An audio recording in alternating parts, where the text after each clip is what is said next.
So if they have to spend damage to remove Rag, then they're usually in a lot of trouble. And if they leave Rag on the board, no freeze effect is going to stop Rag from raining 8 damage bolts of fire down onto your minions and or face. So definitely something to keep in mind as well as you move forward. But this match can be a little bit different. It's Bunnyhoppor's pretty unique take on a more aggressive Hunter and RDU's Rogue.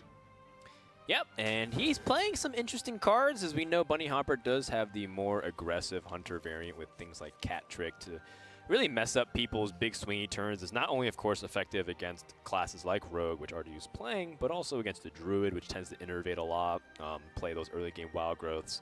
And then you also have Freeze Mage kind of be in the mix there. RDU doesn't have it, but it's proven to be pretty useful in the past.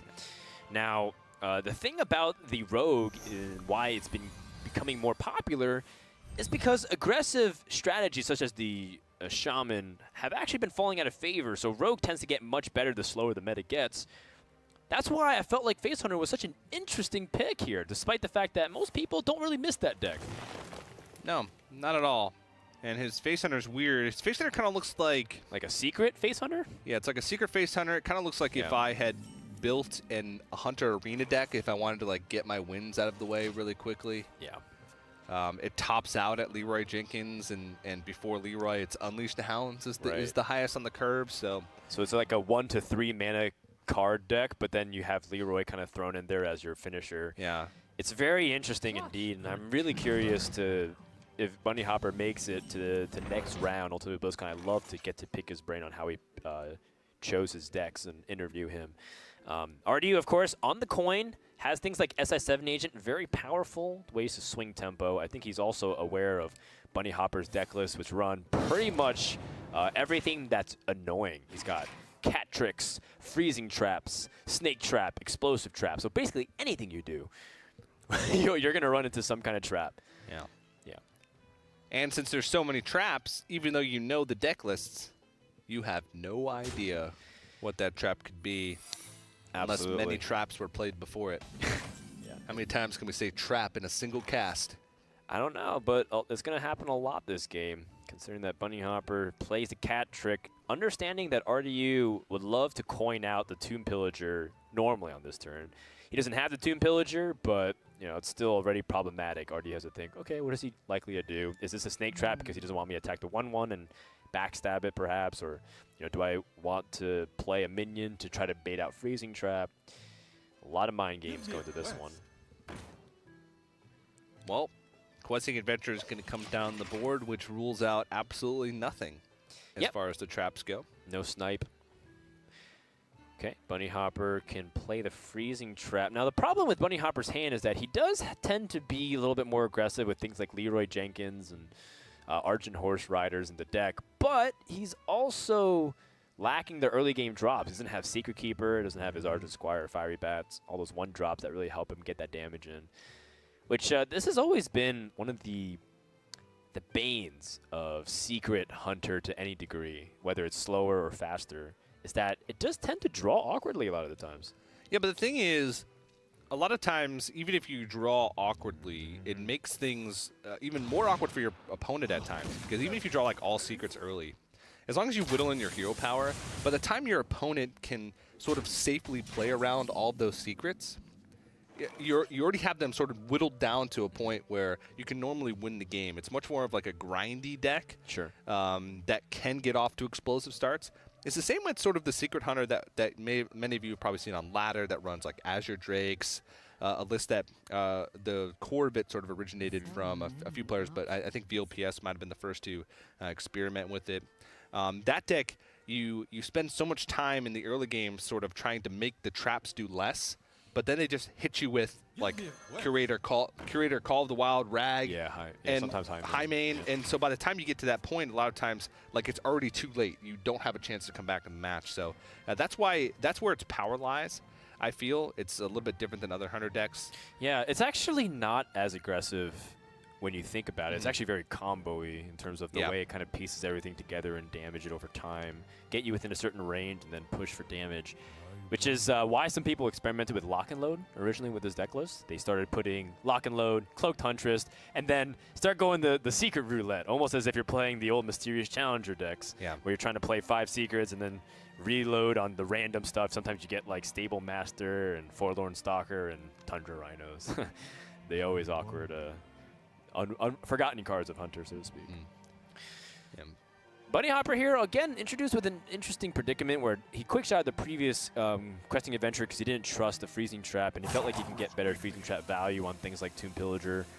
So does he quickshot this one, or does he commit resources such as popping his opponent's, or popping his grandmother by using Unleash the Hounds to finish it off? Chooses to use Hunter's Mark. Okay, some of these plays are very interesting, and I admit I haven't really played much of this Secret Hunter at all.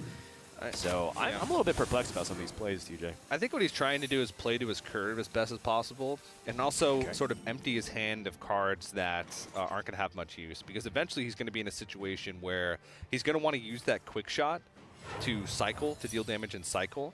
Gotcha. And in that case, he doesn't want to have to use Hunter's Mark in a case where it's going to be, detrimental to himself, or where he doesn't even have a target in the first place to play it on and ends up with a dead card in his hand. So I think it's always going to find a decent target, but it's better to use it early than it is to be stuck with it later on without a relatively decent target. But I mean, that's just a lot of damage right there. Like he's already starting to whittle him down. But the thing is it's also a pretty scary board coming at him from the other side, even with the freezing trap up.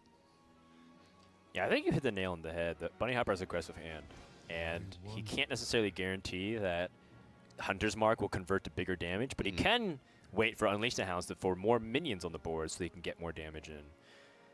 And the question becomes, how does he start weaving in everything? He definitely wants to push damage, but then Rogue also just played a very big swing turn. Coin SI7 agent into Edwin Van Cleef is 9 power on the board, and that's no joke considering that Rogue has abilities to add more damage onto the board. So if Bunnyhoppor chooses to be aggressive, normally you play this and then kill command face and hero power and just go all face. But I think he might even reconsider depending on how things go. He's choosing instead to go with the Unleash the Hounds, which removes his ability to guarantee a beast from the kill command. And I think he's hoping that his opponent doesn't have Fan of Knives here, so that way he can't clear easily. Yeah, I think in this situation you sort of have to take those kind of risks. It's a very small risk, not being able to get a beast from kill command. But, if you think about it, it's actually kind of a big deal considering this deck really doesn't run many beasts. It's got Fiery Bat, Kindly Grandmother, and Unleash the Hounds. That's effectively it unless you get the proc on your one and only copy of Snake Trap. So it is a risk, but one that he sort of has to take to maximize the amount of damage that he's going to be able to put out over the series. Yeah, and you know what? I really like it because Bunnyhoppor says if you don't have Fan of Knives, then you can't really deal with these Hound tokens, and I can get more than just 2 damage. I can get 3, maybe even 4 damage. And I don't think he wants to spend his turn clearing all the beasts out individually. He might even just go face to try to race his opponent. Because RDU, as much as he'd love to just play defensive, he also has to find a way to win the game. Yeah. And if he just plays super passive, how much turns is he giving for the Hunter to kill him? Weird that he chose the Secret Keeper. So, okay. So if you go face there, it limits the amount of turns that your opponent has to kill you. So that effectively, if you say it reduces the game time by 1 turn, you're reducing the amount of damage that the Hunter can do by at least 2 damage. If you take out the Hound, then you reduce it by potentially 3, considering the Unleash the Hound's attack and the extra 2 damage from kill command. Right. And if you take out the Secret Keeper, it's really only like a maximum of 2, considering that he's probably only going to play 1 secret next turn, considering he had chances to play all of his secrets the previous turn.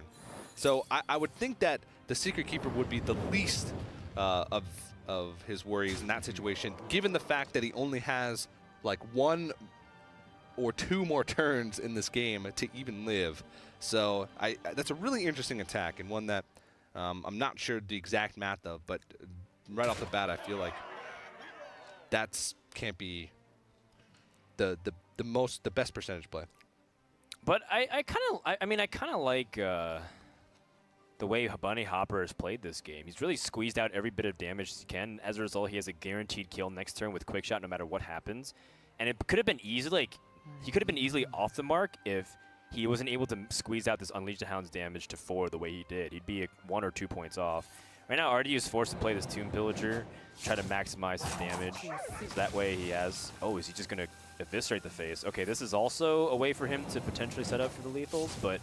I mean, we all know that Bunnyhoppor has the damage in, and a lot has to do with the fact that he was able to make do with the fact that his hand was pretty awkward. He had 2 quick shots, a kill command, and like 4 secrets. That was his opening hand. Yeah, and like I said, just sort of sneaks up on you sometimes. You know, it's a grindy deck. A lot of times it doesn't necessarily blow you out. It just wins, you know,